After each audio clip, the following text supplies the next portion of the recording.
ओम तत्सत दिव्यात्मन। आप सब पुण्यात्माओं का ज्ञान भक्ति चैनल में स्वामी निखिलानंद का प्यार भरा स्वागत है। हमारा दंडवत प्रणाम है ब्रह्म के रूप में ब्रह्मांडीय ईश्वरीय शक्ति को, हमारे परम पूज्य गुरुदेव ब्रह्म श्रोत्रिय ब्रह्मनिष्ठ श्री स्वामी ज्योतिर्मयानंद जी महाराज को, देवी के रूप में मातृशक्ति को, सब साधु संतों को और आप सब दिव्य आत्माओं को। आप सबको नवरात्रि की हार्दिक शुभकामनाएं। आज के वीडियो में हम ईश्वर की मातृशक्ति और नवरात्रि का गूढ़ एवं प्रतीकार्थ समझने का प्रयास करेंगे। सनातन धर्म में भगवान को माता एवं पिता दोनों ही रूपों में पूजा जाता है। मातृ देवो भवा, पितृ देवो भवा, आचार्य देवो भवा, ये हमारे सनातन धर्म के संस्कार हैं। मातृशक्ति से हम सौंदर्य, आनंद, प्रेम, शक्ति, तेज, करुणा और दया जैसे दिव्य गुणों को विकसित करते हैं।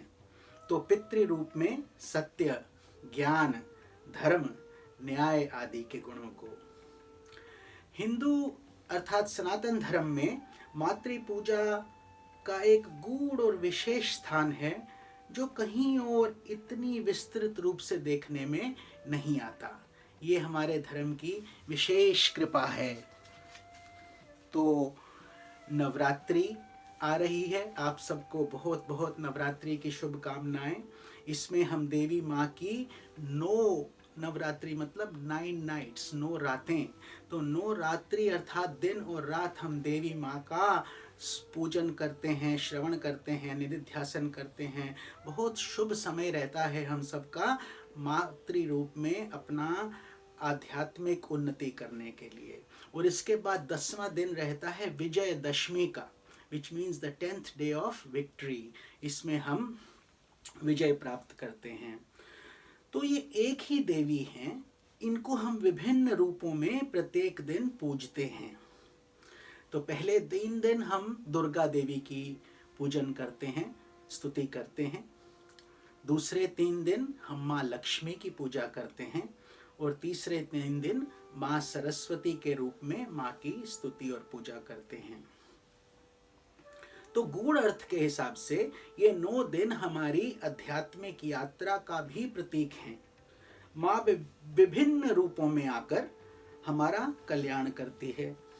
वे हमारी आत्मा को अज्ञान और अंधकार से निकालकर साक्षात्कार तक की यात्रा में हमारी सहायता करती है। और 10वें दिन का प्रतीक अर्थात अर्थ है कि हम साक्षात्कार प्राप्त कर लेते हैं, अर्थात जो हमारे मनुष्य जीवन का कर्तव्य था वो हम माँ की सहायता से पूरा करते हैं। डीपर मीनिंग ये है।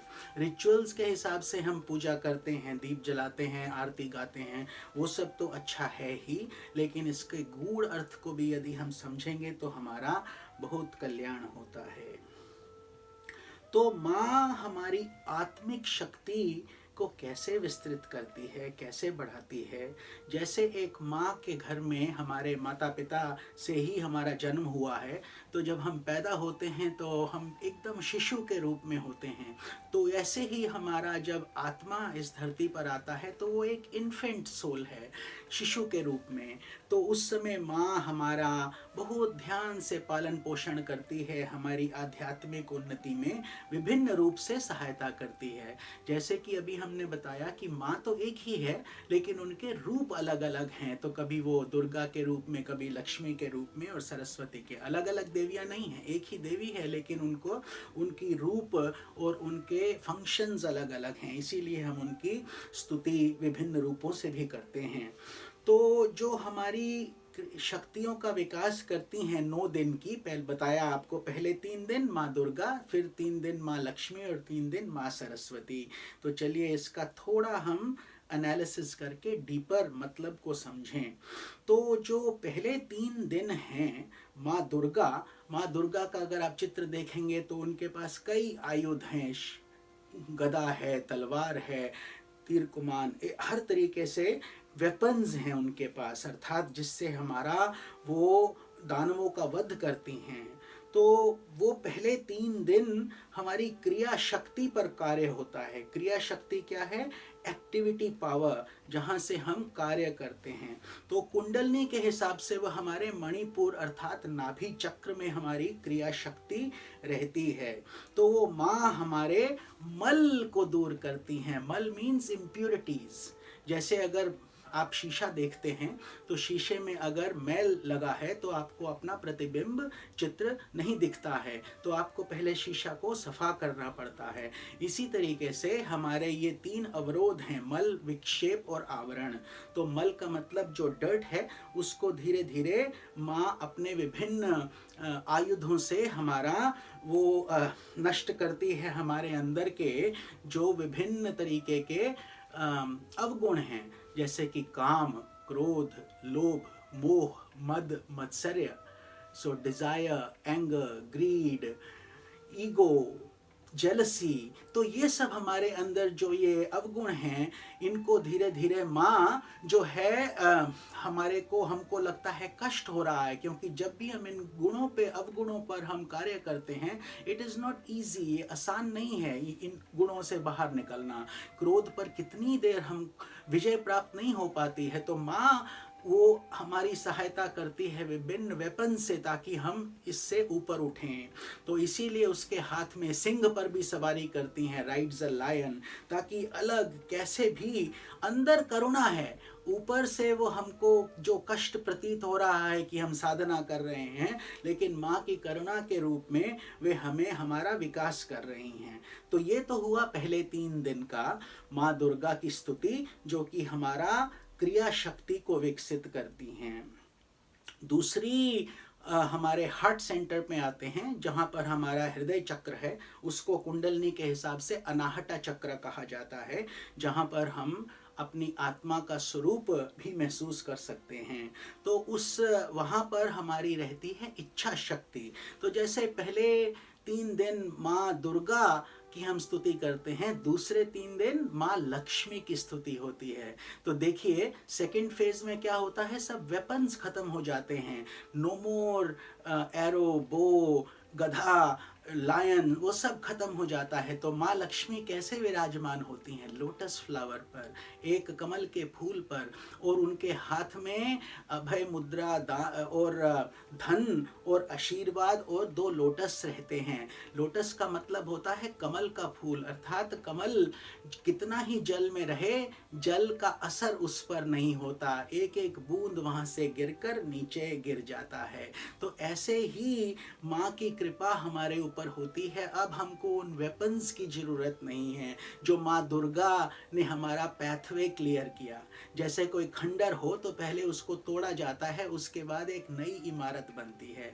तो इस तरीके से सब गुणों के साथ लक्ष्मी माता आती हैं और वो हमको हर तरीके का वैभव प्रदान करती हैं।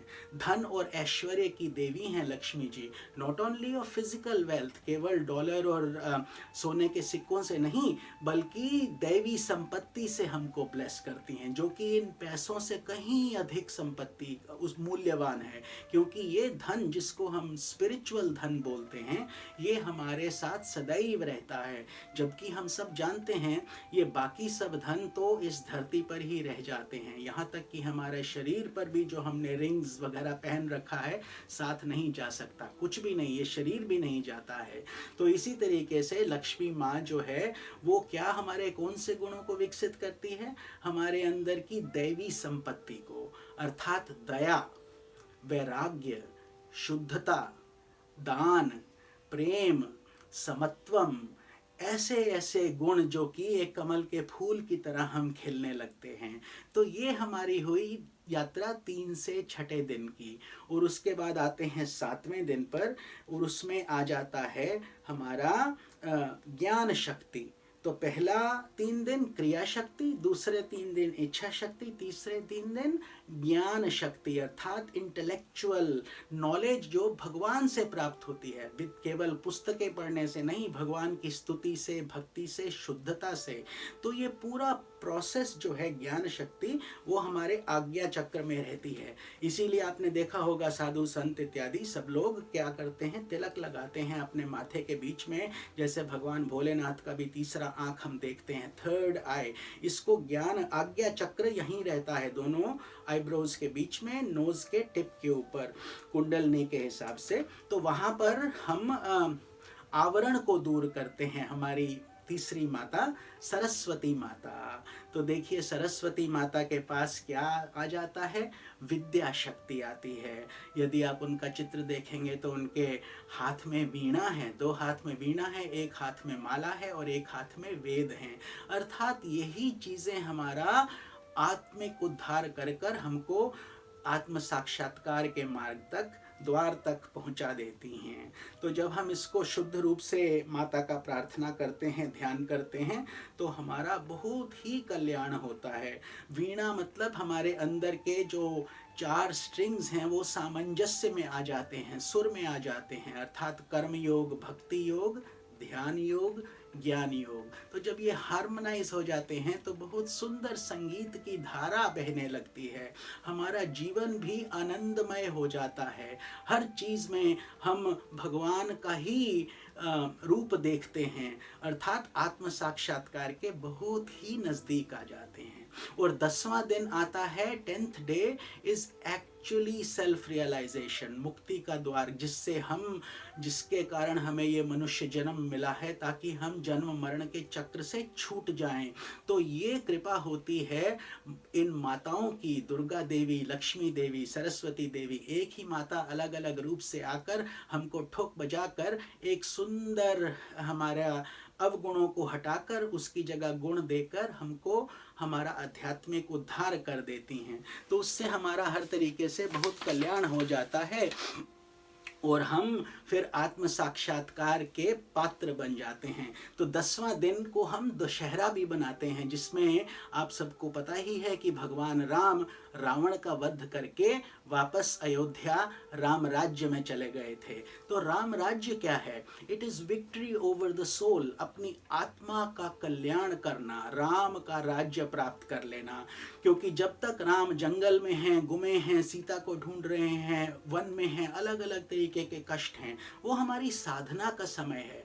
लेकिन जब रावण का वध हो जाता है, रावण कौन है? ईगो है, हमारा अहंकार है। तो जब रावण का वध हो जाता है तो राम राज्य की प्राप्ति स्वतः ही हो जाती है। तो इस तरीके से इसका गूढ़ अर्थ नवरात्रि का और विजयदशमी का हमने छोटा सा प्रयास किया है। आशा करते हैं आपको ये छोटी सी वीडियो अच्छी लगी होगी, और अगर आपको पसंद आई तो कृपया ज्ञान भक्ति चैनल से जुड़ जाइए, सब्सक्राइब कीजिए, शेयर कीजिए। और हमारा सनातन धर्म बहुत ही पवित्र धर्म है, इसके अंदर हर चीज़ का गूढ़ और प्रतीक अर्थ हैं, उनको समझना हम लोगों के लिए एक बहुत भारी सौभाग्य है कि हम इस धर्म के साथ जुड़े हैं, ताकि हम इसके गूढ़ अर्थों को समझकर अपना हम कल्याण कर लें। तो यदि आपको अच्छा लगे तो आप कृपया हमें कमेंट भेजकर इसका बताइए, और क्या क्या आप देखना चाहते हैं, कौन सा ज्ञान प्राप्त करना चाहते हैं। हमारा प्रयास रहेगा कि समय समय पर वो हम आपके सामने प्रस्तुत करते रहें। तो चलिए हम तीनों देवियों का स्तुति करके वीडियो को समाप्त करते हैं। ओम दुम दुर्गायै नमः, ओम श्री महालक्ष्म्यै नमः, ओम ऐं सरस्वत्यै नमः। ओम शांति शांति शांति। हरि ओम तत्सत।